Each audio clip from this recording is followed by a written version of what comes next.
tous, très heureux de vous retrouver pour votre super top 5 du jour. On est sur l'hippodrome de Vincennes pour une semi-nocturne ce vendredi 17 octobre. À l'affiche, le prix Good Run, une épreuve pour juments de 4 et 5 ans qui va se jouer sur les 2700 mètres de la grande piste. Mais avant de vous délivrer mon pronostic, ne passez pas à côté du challenge Unibet.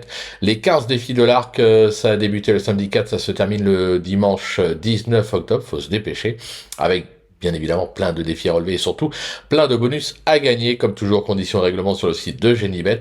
Profitez-en pour vous abonner à notre chaîne en activant toutes les notifications. Pour cela, c'est simple.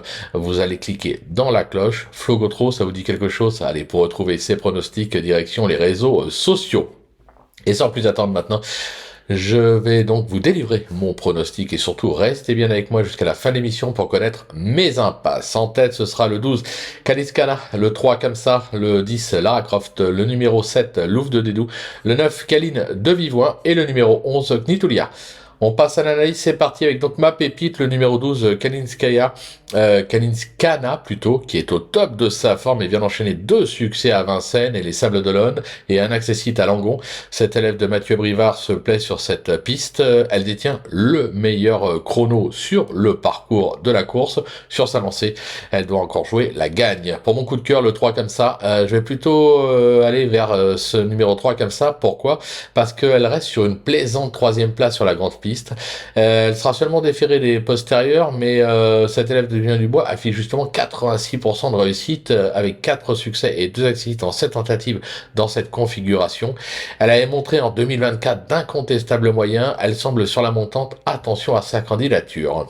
Le bruit d'écurie, le 10, Lara Croft, qui viendra faire parler d'elle avec une 2e place enregistrée sur les programmes de Lisieux. Cette pensionnaire de Tony Lebelair retrouve ce vendredi le parcours de son année succès. Son mentor l'annonce au top. Attention à sa candidature. Pour la repérer, ce sera le 7, Louvre de Dédou, qui se montre d'une belle régularité depuis ses débuts. Cette protégée d'Alain Chavat s'est placée à ce niveau sur la piste d'Anguin cet été. Elle vient de renouer avec le succès sur la grande piste. Une confirmation est attendue. Pour le coup de poker, ce sera le 9, Canine de Vivoin, qui s'est un peu déréglé ces derniers temps, comme l'attestent ses 3 disqualifications enregistrées à l'occasion de ses 4 dernières sorties.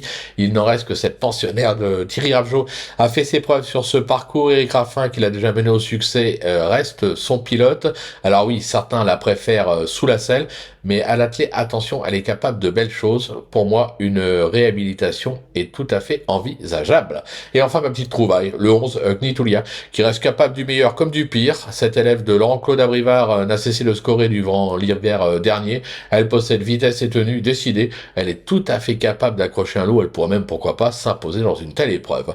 Pour mes impasses, ce sera le numéro 4, Key of Love, qui reste trop inconstante et fautive pour que je lui fasse confiance. J'écarte également le 6, Lysia Desaget, qui peaufine sa forme pour de futures joutes sous la selle.